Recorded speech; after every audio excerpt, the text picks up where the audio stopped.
Let's talk about 1970 Triumph Spitfire. I call her Lucy, short for Lucifer. And you can see she's a shaker. I lost everything. I still can't believe it. All right, but anyway, let's get her up here. I just put a head gasket on it, and I'm going to tell you what I did. If you want to do it at your own risk. Just put one of them on there. Oil was pouring out of the back of this block because the passageway from the block to the head, the head gasket failed for whatever reason. Found one at British Parts Northwest, and it was a Lucas one, and I found ARP bolts at Moss Motors. Nobody sponsors me, so I have to say that every time I think. And let's turn this off because I don't want it to be hot in the car. And I'll tell you what I did. I pulled the head off. I put brass valve guides in it. It's easy to do. I put valves in it, lap the valves. There's a million videos on that. But the point of this one, and I had trouble with the TR4 too on this very same issue. I got the new head gasket. I mixed up a little kiss, a little touch of JB Weld, and just went around both sides of the hole where the oil passes up through. I took it over to my little spray booth, and I put 3 or 4 coats of copper on both sides because that's what it says do. So I did that. You're supposed to let it cure out for a while before you put it back in. I got one of those fancy thermostats in here too. And I hadn't even broken this one in yet. So anyway, I did a compression check on it. I got 175 to 185 on all 4. I lost my point again like I tend to do.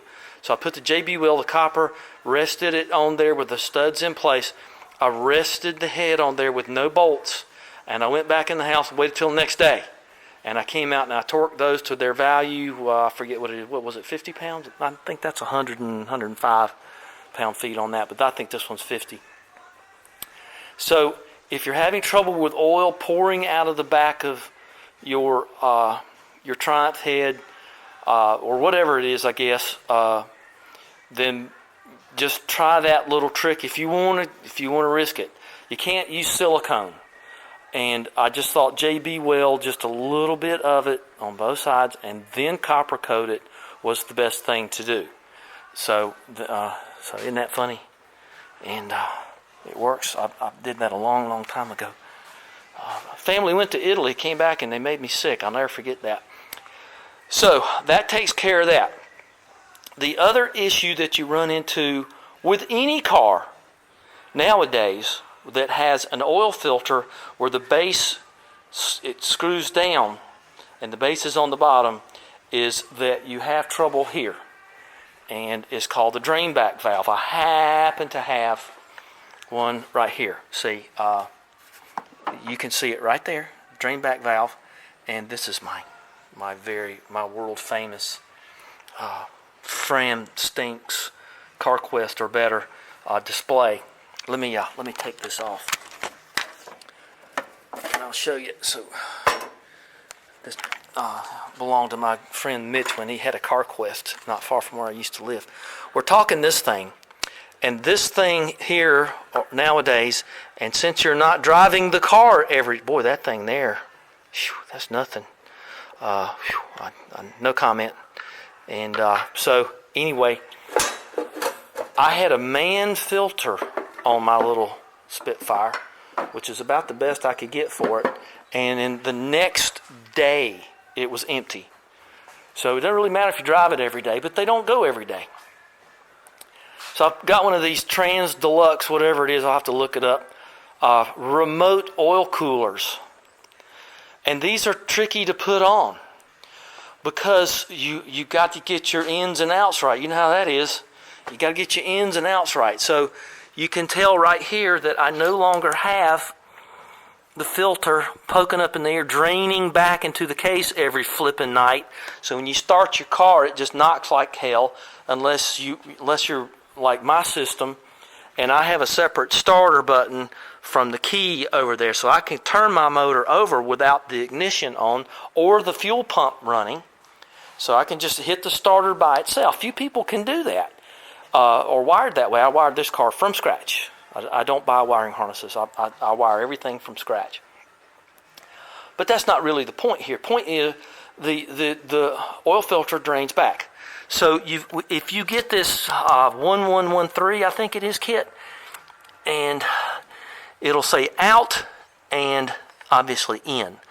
And you have to go in to the outside of your filter. So you'll have, you don't want to run this backwards. You want the filter media to go, the oil to go on the outside of the ring into, and then this is your back in hose.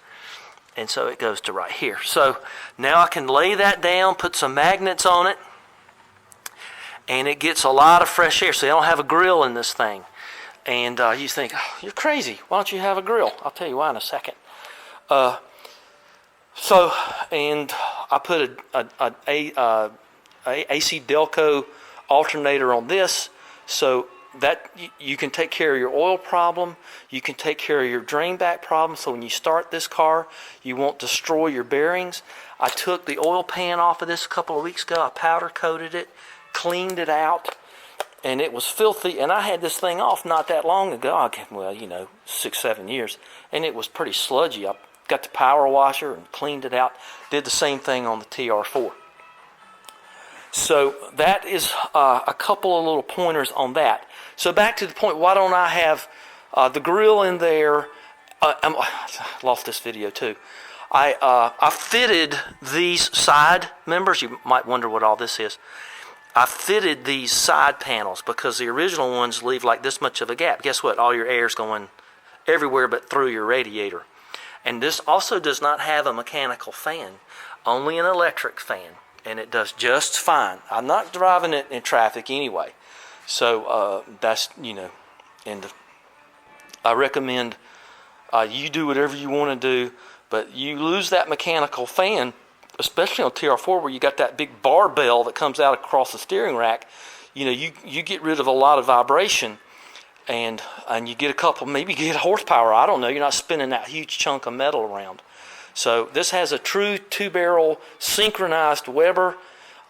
You cannot adjust a Weber without the AEM ratio gauge, and I got to put it on a separate switch. Put it on the ignition switch, but also put it on this switch so you won't destroy it so quickly.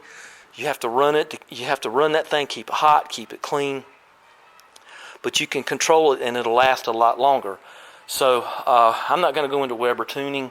It took me a long time, but I finally got it right between all the circuits, and she really, really runs well. And with the high compression, the AC Delco original stuff on it, and you can tell the vacuum advances. You don't really need a vacuum advance. I just run them. And but anyway, let's talk about no grill, nothing. Well, I'll show you why. I've been doing a lot of woodworking. Can you tell?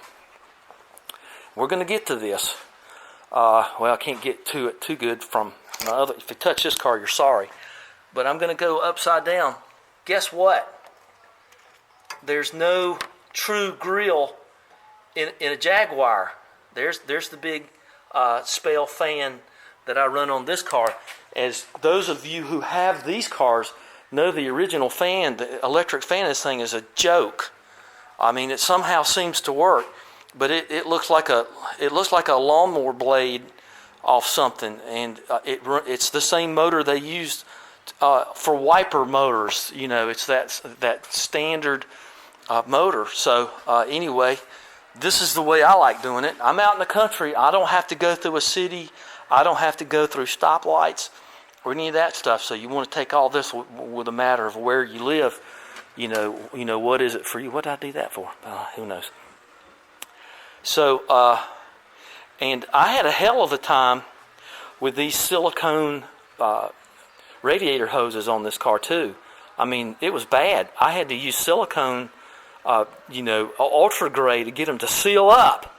So, I mean, I had a terrible time. I took the water pump. I found the water pump was bad, and I took the water pump housing out, and I I thought I had found the leak because of the cast, how poor the casting was on that, but it ended up being kind of a problem. And I put a mechanical temperature gauge in it. You can see it right there. I don't like that any other way. And there's my mechanical gauge there. There's my, I think this side of a Mini Cooper, oil pressure, but it's good. The oil pressure in this thing is unreal. And I like voltmeters and all that other stuff. And so that's just sort of an overview of if you have an oil leak, what you got to do if you get a Weber. Don't get the Progressive, get the true 2-barrel. Be ready to do something like cut a hole in it. I don't know what to tell you. That's a Canon manifold. I got it preheated. Run mechanical gauges. If you're running a generator, you're really loading up the motor with a lot of heat and spinning that big old heavy thing around. So I switched to alternators. There's an alternator on this car. So and this came with an alternator. I had a very expensive Lucas alternator, but they do come with them. So I put an SU pump on this too. I do not have any mechanical pumps on anything. I hate them. So that's where I put my SU fuel pump on this. That one's behind the seat on the left side. This one is right here. The TR4 came with a mechanical pump, an AC pump we're all familiar with, and lose it, make a blanking plate, and I put an SU pump behind the left rear wheel, a lot like an MGB. That's something they did right. So just as long as you're careful about not having anything leak. Okay, so that's the tale of Lucy and other problems you may run into. But this car has a brand new head on it. The old head I had rebuilt, but I found one that was a deal. But a lot of times you won't be able to figure out where your oil leak's coming from, and sometimes it's coming from your head gasket. So you want to be careful. You want to be very mindful of that. And you can tell it's a little wet right there. And it's not from my little bypass thing, I don't think. But this one's not too bad, and because this head gasket goes on twice as hard. And I'm not going to go into tier 4. Let's just finish out. Okay, so let's go back over to Lucy, and be sure and subscribe, please. And you can tell she was originally purple, and then somebody went to a lot of trouble to make her red. And they went to big trouble to make her red. And then I wrapped her best I could. So anyway, yeah, Joel's Asian Grill, good place to eat. Wish he was a sponsor. I could get some sushi free now and then. Give me a thumbs up, subscribe, and we'll talk to you later. Okay, bye-bye.